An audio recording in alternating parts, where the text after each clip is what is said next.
Hello, and welcome to the Office of the Patriot, where we try to make sense out of the nonsense of the progressive left and rhino right. I'm your host, Myron Ybarra. And I am your co-host, Angry Mike. So what's the role of government? That's a question that's been plaguing us here at the Office of the Patriot ever since the county of Los Angeles has been besieged by wildfires that have ripped possessions and, in some cases, lives away from many Americans. Today, we're going to talk about the primary reason for the devastation we're seeing in Los Angeles. And no, it's not just the lack of water or the intense winds or even the lack of resources. It starts with the out-of-control growth of our government that has superseded the original reason for the establishment of our government in the first place.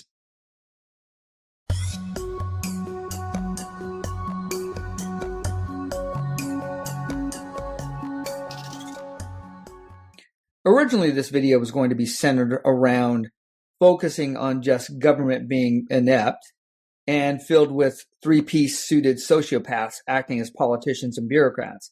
And if I'm going to be completely honest, it is a little bit of that. But it's actually a lot more. You see, government has essentially run amok and has left its founding responsibilities behind. So let's look at those responsibilities. You get a quick glimpse of what government is supposed to accomplish via the preamble of the Declaration of Independence. I mean, if our founding fathers were going to declare that they are now independent of England, they probably should also say what they're going to do as a new country or a new body. The preamble, or in the preamble, one of the things our government swore it would do is establish justice to ensure domestic tranquility. And that means government is going to establish laws through a prescribed process and also a mechanism to enforce them. I talk about this in a number of different episodes prior to this one. Our government also is supposed to provide for the common defense and promote the general welfare. And here's where we get a little bit of specifics. Common defense is, well, pretty self-explanatory. Government assumes a responsibility to defend a nation via a standing army and a law enforcement arm to keep the peace. The general welfare portion is a little bit more difficult to quantify, but essentially, the framers were wanting to give the people the freedom to live their life, to make a living and thrive. During the formation of this country, the primary mechanism to make a living was hand-to-hand commerce. We didn't have the internet back then, and we definitely didn't have planes or cars or any of the modern conveniences we have now. We had our feet, and we had horses, and we had ships.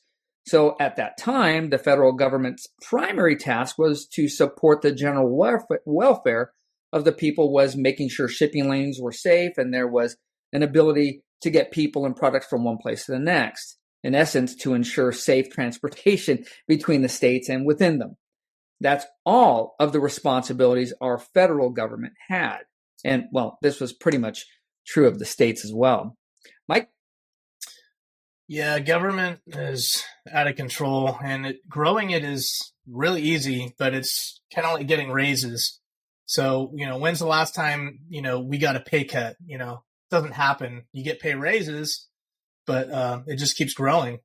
So this is way out of control. And really what attracted me to the libertarianism was the minimal government aspect. That's the primary focus of libertarianism, or one of the major factors that led me to that form of the party.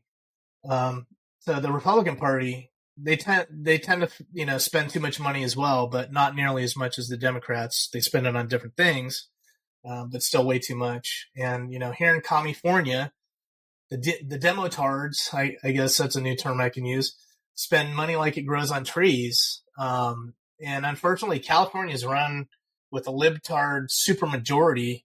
So, not only have they been run for decades, they have a supermajority, which is even worse. There's absolutely nothing. They have such a wide margin in the state Congress that there's literally nothing that any of the Republican opposition can do to stop any of their destructive policies and their terrible ideas. So until this changes, the state government's going to continue to grow and spend far more than it raises in taxes, and especially with taxpayers fleeing. The government is in the states way out of control. It's a monster, and it needs feeding constantly. But I just keep wondering, when are the libtards going to wake up? Well, I got to be honest with you, Mike. I wouldn't hold my breath on the waking up part. And as time moves on, though, the federal and state governments, especially in Democrat-controlled states like California, they began collecting more and more tax revenue, like you spoke to, and as a result began assuming more and more responsibilities that were originally market-controlled. And this is where the problem started, through a process that's known as federalization. It's when the government, primarily the federal government, but it happens with the state governments as well, these governments come in and basically take over a process, or they assume the lead role in production, distribution, or regulation of a good or service within the United States. They do this through the legislative process, making laws in Congress, or through executive writ. And that's when the president or governor hands down an executive order. This is why you can't drive a car or fish or hunt without getting a license or a tag, without getting government permission. But the big problem here is the fact that when government starts to assume these additional responsibilities, they oftentimes forget or put aside their original responsibilities. Some of my students try this by asking me for extra credit work because they want to bring their grade up. If a student has all their assignments in but has scored low on these assignments, I will normally help them to bring their score up by, assigning them some extra work for extra credit. But if they're missing assignments and then they hit me up for extra credit work, they're not actually asking for extra credit work. They're asking for in lieu of work, which I don't offer. And that's exactly what the state of California, their government and local county government of Los Angeles, that's what they did. And we saw this firsthand, government disregarding one of their primary responsibilities, keeping their citizens safe. And the result, unchecked wildfires that destroyed a significant portion of Los Angeles County, California. In Southern California, the flames seem to be everywhere. I've never seen it come down this low before. Fires that break the rules, burning downhill toward water, destroying anything that gets in the way. The Palisades fire among the worst. And the fire is growing. We have no percentage of containment. The flames feeding on dry conditions, fueled by intense winds.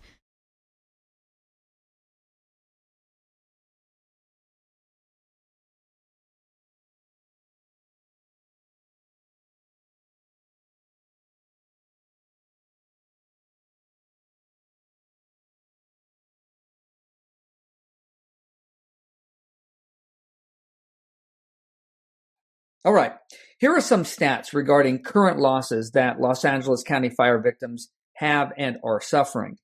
Financial losses range anywhere from the low end of $100 billion to the highest amount I've seen thus far, which is right around $250 billion.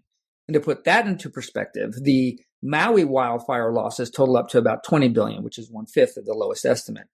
Over 12,000 structures have been lost and over 40,000 acres have burned. As of this episode, 24 people have lost their lives, and there have been more than 100,000 people evacuated from their homes or displaced. Given all the information that we have thus far, this level of devastation could have been prevented. Mike? It's really sad. I honestly, I don't know anyone personally who lost their home, but I know of at least five or six people almost daily. We're hearing about more and more people within our social sphere that lost everything. They lost their home.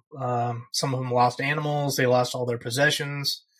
Now, I don't think any of them, I'm pretty sure none of them were wealthy, at least as far as I know. So it's a major blow to them. And especially if they didn't have fire insurance, if they had no fire insurance, or, there's renters too. And if they didn't have insurance, they're in a really bad spot. So I do know a couple people right now, actually. I see daily updates are experiencing periodic and lengthy power outages. I think it's Edison Power down there. And it sucks for them, especially if they're having to work from home. Or I know one guy, he's a ceramic tiki mug artist, and he has kilns that run on 220 volts. And, if you knock one of those off, it screws up all his work. So he could lose, a couple $1,000s worth of work. And then I also think about the wild animals and the pets. And in some cases, people had some farm animals. They had horses and goats and other animals. And a lot of those animals died. I think a lot of them survived, which is great. But the wildlife refuges and animal sanctuaries all over down there are overwhelmed to the point they're transporting them to San Diego. I know they're transporting them to San Francisco, probably all throughout the Bay Area, all throughout California.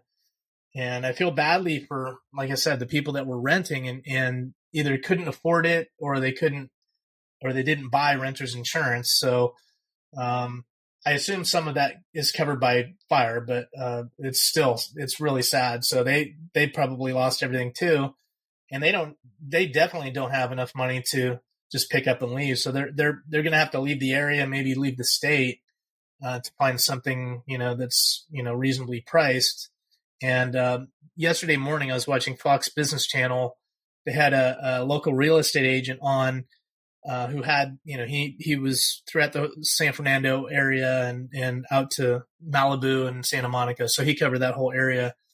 And he's got clients that are, even the ones that are pretty well to do, they're looking for places to lease and rent. They're putting in multiple offers and they're being outbid constantly. So I'm pretty sure there's a law against landlords price gouging during emergencies, but I'm pretty sure it's happening.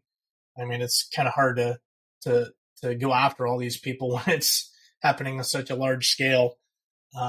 But yeah, the devastation and the rolling impact is going to ripple through our economy, for a long time. And given the high dollar amount of the devastation, it's on the taxpayers that will end up eating most of the cost.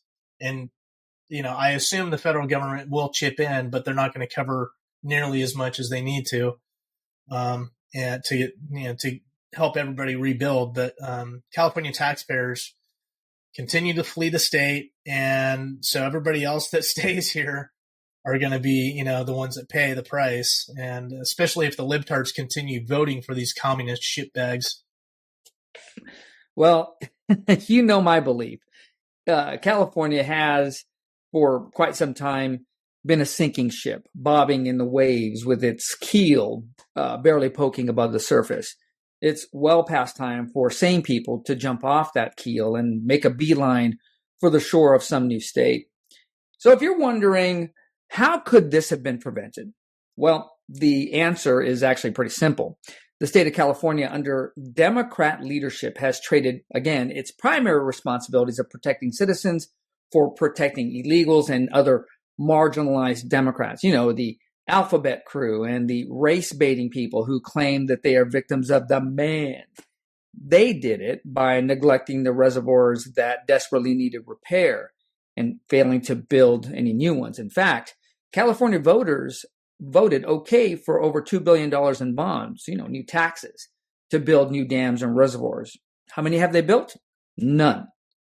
Last year, California let nearly 22 million acre feet of water out to the Pacific Ocean. And to put that into context, they captured 28 million acre feet of fresh water in their river systems. So they kept a little over 6 million acre feet, all for a damn fish. Next are the bullshit environmental claims of deforestation that are not occurring and have not occurred in California for over a century. As a knee-jerk reaction to the make-believe problem of deforestation, California refuses to clear brush and trees in areas where wildfires are prone to hit. But in the same breath, they will fine a property owner for not having their brush cleared around their home. So not only do we lose the trees in a wildfire the environmentalists claim they want to save, we lose structures and lives in the process. Ladies and gentlemen, this has never been about protecting the environment or protecting a native species of fish. This has been about the consolidation of power by the Democrat Party. Now that we're hearing that Gavin Newsom is talking with Democrats in the state of Hawaii to find out just how they were able to accomplish fast-tracking investors buying up property that was devastated by those wildfires to add to the coffers via increased property taxes. You leftists who are watching this and are claiming that you want to fight gentrification, here's your chance, because that's exactly what your beloved governor is planning right now. I'll close with this.